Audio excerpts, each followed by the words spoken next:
everyone, welcome to another Book Review Wednesday, and today I'm going to be looking at the 9th installment of the series of unfortunate events series, or a series of unfortunate events. I know it's not but sometimes for the sake of being grammatically correct, I'll say the series of unfortunate events. This one is titled The Carnivorous Carnival. And I apologize this video is being uploaded late. I've not been feeling well lately, but now I am good to go and will be up to date for you by the end of today. So should be all set and ready to go.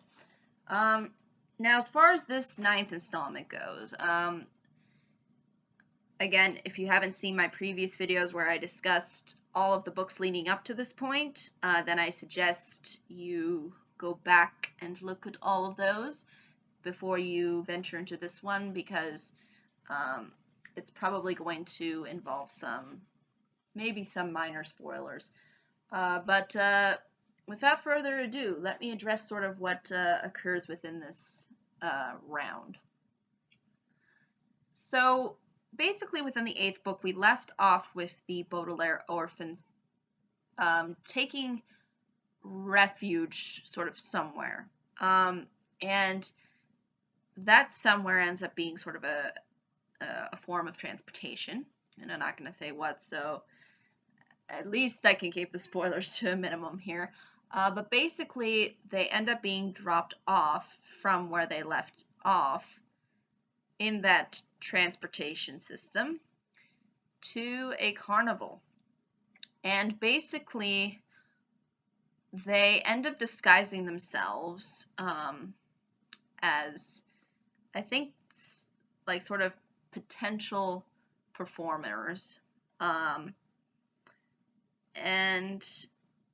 at the same time, they are trying to figure out more about one of their parents, which they do ultimately sort of end up finding as they go on this journey into this carnival-like atmosphere.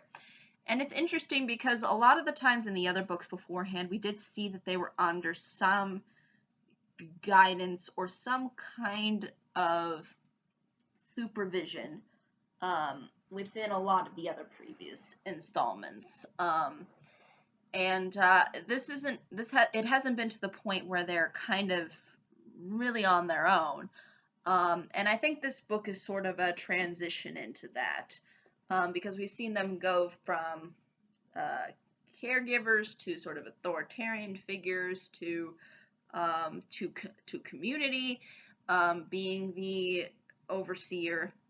But now they're kind of, out there to survive and basically kind of get away at the same time from our main villain, Count Olaf, which you will see if you've watched my previous videos. I discuss about his motivations and all of that. But that's really the essence of the plot, just them sort of figuring things out about their past, them trying to navigate sort of the space that they're in, and at the same time try to get away from the main villain here. But as always, Count Olaf has a scheme, which is again similar to all of the other books that have come before. And this one, though, is pretty kind of gruesome because it involves lions, and you will ultimately see how that ends up playing a role with Count Olaf's plot if you choose to read the book. But that's really the essence of this 9th book. Now there is, I believe we're 10, 11, 12, 13, so 4 more books after this one. And as you can see, they're obviously getting a lot thicker.